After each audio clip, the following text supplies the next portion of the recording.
आज तो संक्षिप्त में बोलना पड़ेगा। सार गर्भित, आप कहो तो 2 मिनट में खत्म कर दूं। सार गर्भित सटीक बातें।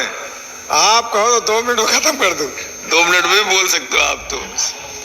सम्माननीय सभापति महोदय, मैं सबसे पहले तो माननीय मुख्यमंत्री जी को धन्यवाद देता हूं कि हमारा जिला भी पहले जो ईआरसीपी से नहीं जुड़ा हुआ था उसको ईआरसीपी में शामिल किया। और मैं मंत्री जी का और मुख्यमंत्री जी का धन्यवाद देता हूं कि लास्ट बजट घोषणा में आखिरी दिन जो बहरौल शहर के लिए जो घोषणा की है उसके लिए भी कोटि कोटि धन्यवाद देता हूं। अब मैं जल्दी बात खत्म करना चाहता हूं। कांग्रेस सरकार के भ्रष्टाचार के कारण, और प्रमाणित भ्रष्टाचार है, एक तो होता है काल्पनिक भ्रष्टाचार, पर मेरे हाथों माननीय सदस्य, मेरे यहाँ तो कांग्रेस सरकार का प्रमाणित भ्रष्टाचार है। अपने स्थान पे जेजेएम के अंदर आज 50 गांव प्यासे मर रहे हैं इस सरकार, पिछली सरकार के भ्रष्टाचार कारण। वहां का जनप्रतिनिधि, अधिकारी और ठेकेदार सबने मिलकर के जो भ्रष्टाचार का तांडव नृत्य किया है, और ऐसा भ्रष्टाचार तो शायद कभी नहीं हुआ होगा जो कांग्रेस सरकार के साथ में हुआ कि ईडी को आकर के, और ईडी ने जब उस बेड़े को उठाया तो कितना भयंकर भ्रष्टाचार मिला है।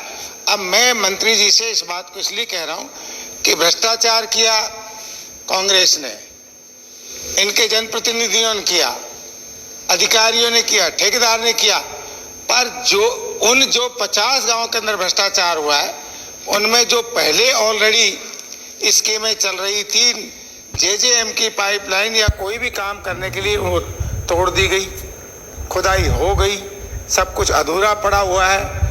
अब उन गांवों के पास कोई साधन नहीं है पानी पीने का। तो माननीय मंत्री महोदय जी, आपसे निवेदन करता हूं, उन गांवों ने क्या बिगाड़ा? कोर्ट केस चला, उन्हें तो चार्जशीट फाइल कर दी कोर्ट में, कोर्ट कब फैसला देगा, कब क्या होगा, पर उन गांवों के लिए कोई ना कोई रास्ता निकालिए, क्योंकि जेजेएम में कुछ नहीं कर सकते तो कोर्ट में है, करप्शन के अंदर वो है, तो कम से कम उनके लिए रास्ता तो निकालिए। वहाँ की जनता ने तो कोई बुरा किया नहीं है। और मैं आपसे निवेदन करता हूँ, मेरा क्षेत्र खुद के क्षेत्र से ही लेता हूँ, बहरौल क्रिटिकल जोन में आता है। अब 50 गांव तो वो बर्बाद हो गए, उनके लिए कोई ना कोई रास्ता ढूंढिए। अब वो 10-10 जो बोरिंग की बात आ रही है उनमें तो उनका गुजारा नहीं हो सकता, वो तो उस क्राइटेरिया में नहीं आ सकते, क्योंकि कांग्रेस का करप्शन सजा भुगत रहे हैं वो।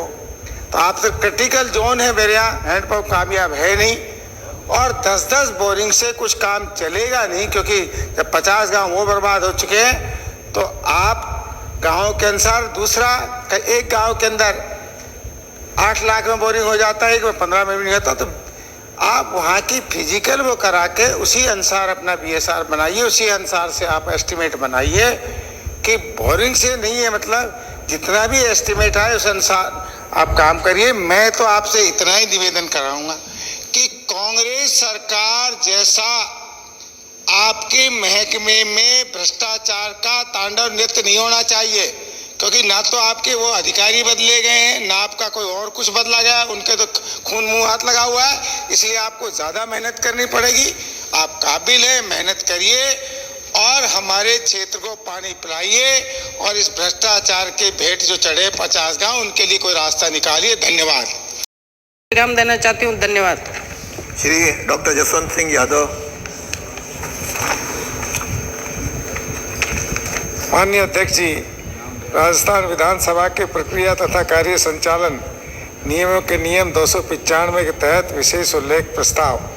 महोदय, मेरे बहरौल विधानसभा क्षेत्र में बजट सत्र 2017-18 में राजकीय औद्योगिक प्रशिक्षण संस्थान ढिंढोर बहरौल स्वीकृत हुआ था, जिसका भवन बनकर तैयार है तथा बिजली पानी का कनेक्शन भी उपलब्ध है, वह समुचित व्यवस्था है। तथा वह 10 ट्रेड स्वीकृत है, परंतु आज दिनांक तक उक्त संस्थान शुरू नहीं किया गया है।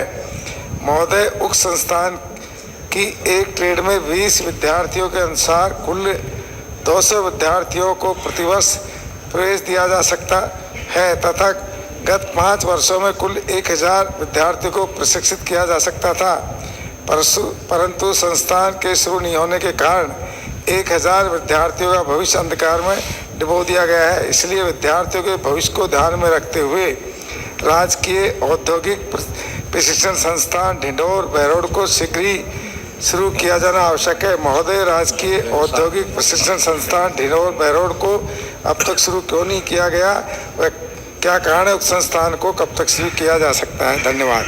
श्री गोविंद